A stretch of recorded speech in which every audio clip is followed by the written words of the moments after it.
Dicen que hay mujeres que no mueren, se transforman, que no se entierran, sino que se sellan, y que cuando el mundo trata de olvidarlas, ellas abren los ojos desde el otro lado. María Félix, la doña, símbolo, mito, ícono, algunos dicen que bruja, la mujer que caminaba como si el mundo le debiera algo. Algunos la consideraban ocultista y otros consumidora de carne humana.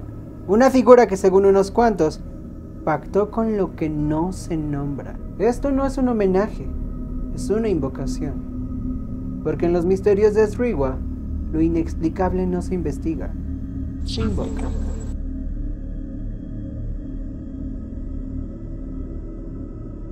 Sean bienvenidos todos a los misterios de Sriwa.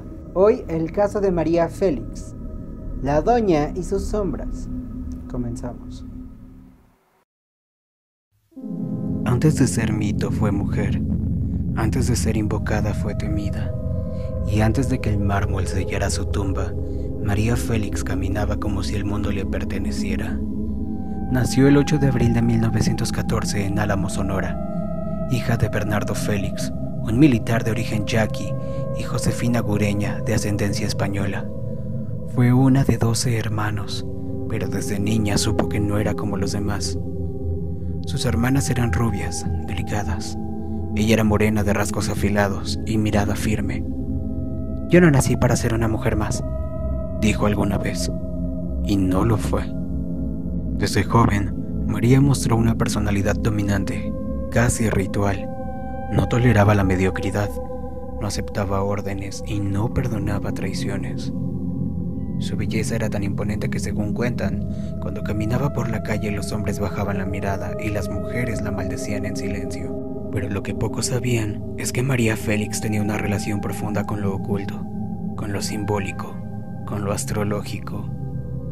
Mónica de la Torre, experta en tarot y numerología, asegura que María estaba marcada por el número 9, un número que representa cierre, poder espiritual y transformación, y que ese número resonaba en cada etapa de su vida. Su carta astral, según astrólogos contemporáneos, mostraba una alineación poco común: Sol en Aries, Luna en Escorpio, una combinación de fuego y agua, de guerra y misterio, de impulso y profundidad. Dicen que María consultaba con astrólogos antes de firmar contratos, que usaba piedras energéticas en sus joyas y que tenía rituales personales antes de cada rodaje. En entrevistas hablaba de la muerte con naturalidad. «No le tengo miedo», decía. «Cuando llegue, que me encuentre maquillada». Pero detrás de esa frase había algo más, una preparación, una invocación. María Félix no solo era actriz, era símbolo, era ceremonia. Era una figura que parecía vivir entre dos mundos, el del cine y el de lo invisible. Y como toda sombra poderosa, su luz también quemaba. En 1949, la prensa mexicana se estremeció. Una mujer del círculo íntimo de María Félix había muerto. No era actriz, no era rival, era su secretaria. Su nombre fue omitido en muchos reportes, pero los rumores no tardaron en surgir.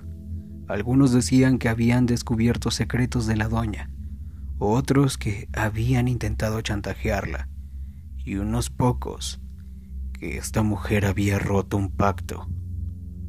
La versión oficial hablaba de un accidente, pero en los cafés de la colonia Roma, en los pasillos del periódico Últimas Noticias y en los camerinos del Cine de México, se decía otra cosa. Se decía que María Félix la había mandado a callar, que la muerte no fue casual y que desde entonces la actriz comenzó a usar amuletos de protección. Un periodista de espectáculos bajo seudónimo escribió en 1950: «La doña no confía en nadie y cuando alguien la traiciona no hay segunda oportunidad». La muerte de la secretaria nunca se investigó a fondo, no hubo juicio, tampoco autopsia pública, solo hubo silencio. Pero ese silencio se volvió casi ritualístico. Desde entonces María comenzó a rodearse con objetos que no eran solo decorativos. Un anillo con una piedra negra que nunca se quitaba, y un espejo en su camerino que estaba cubierto con una tela de color negro. También llevaba una cruz invertida que, según su asistente, no era cristiana, era protectora. Se decía que antes de cada rodaje María encendía 3 velas negras, una por el cuerpo, una por la voz y una por la sombra. ¿Era una superstición? ¿Era brujería? ¿O simplemente era una forma de mantenerse invulnerable? Lo cierto es que tras la muerte de aquella secretaria, María Félix se volvió más hermética, mucho más controladora. Y cuando alguien le preguntaba por el incidente, ella respondía con una sonrisa, una que no llegaba a los ojos. 1951, Marruecos. Una tierra de espejismos, rituales y secretos enterrados en arena. María Félix había sido invitada a rodar La Corona Negra, una producción hispano-francesa. El papel era perfecto para ella. Una mujer fuerte, misteriosa, atrapada entre el poder y el deseo. Pero lo que ocurrió fuera de cámara fue aún más inquietante. Una noche, durante una cena privada organizada por un anfitrión local, María fue servida con un platillo tradicional. La carne estaba bien sazonada, tierna, con un sabor dulzón, dijo ella. Ella solo comió sin preguntar. Su hijo, Enrique Álvarez Félix, también probó y vomitó 2 veces. Al final de la velada, el anfitrión reveló el ingrediente principal: carne humana. Yo comí carne humana una vez, pero de verdad. ¡Ah, María! Yo comí carne humana y Kike y yo comimos carne humana en un lugar en el Marruecos español que se llamaba, una ciudad que se llama Chaouen. Y nos invitó, uno de esos moros notables nos invitó, y este tipo le gustaba comer carne humana, pero yo no lo sabía, y nos dio a comer. A mí me gustó. Me gustaron una cosa como dulzona, una carne extraña, y pregunté, y así me dijeron, carne humana, antropófaga. ¿Eso sí lo reconoces? No, pero no voluntariamente. Antropófaga, no voluntariamente. ¿Fue un accidente cultural, una provocación o una experiencia iniciática? En algunas tradiciones del norte de África, consumir carne humana en rituales específicos se asocia con absorción de poder, con la transferencia de energía, con la invocación de lo que no se puede nombrar. ¿Sabía María lo que comía? ¿O simplemente aceptó el ritual como parte de su destino? Después de ese viaje, su actitud cambió completamente. Era mucho más ceremonial y algo distante. Comenzaba a evitar entrevistas con periodistas que no fueran iniciados y a hablar de la muerte como si ya la hubiera probado. Dicen que hay experiencias que marcan el alma y que hay sabores que no se olvidan. María Félix no negó lo que comió, lo afirmó, lo aceptó y lo convirtió en parte de su leyenda. Cuando María Félix murió, no solo dejó una tumba, dejó un campo de batalla. La herencia de la doña desató una guerra sin cuartel entre sus familiares, asistentes y allegados, pero ninguno obtuvo un solo peso. Una investigación publicada en 2021 afirmaba que la doña practicaba rituales satánicos y brujería, que su cadáver al ser exhumado estaba intacto y que su belleza seguía imponente. En su casa de Polanco se encontraron objetos que no eran decorativos: un espejo cubierto con la tela negra, velas consumidas en forma triangular y una figura de obsidiana con símbolos que no pertenecían a ninguna religión conocida. Vecinos aseguraban que cada luna llena se escuchaban cánticos desde su jardín y que María no dormía, sino que invocaba. Su relación con el ocultismo no era pública, pero tampoco era negada. En entrevistas hablaba de energías, de protección, de cerrar ciclos. Y cuando le preguntaban por sus enemigos, respondía: no tengo enemigos, los que me odian ya no están. Mire, todos estos que están aquí, que me saludan, a todos les robo un poco. Y toda la energía de toda esta gente me la hago mía. No está mal, ¿eh? No está mal, ¿verdad? No está mal, entonces yo no hago nada.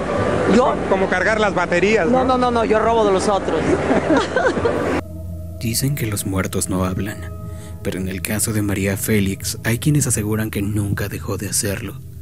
Vecinos de la calle Hegel en Polanco, donde vivió sus últimos años, cuentan que su casa parecía respirar, que las luces se encendían solas, que se escuchaban tacones cuando no había nadie.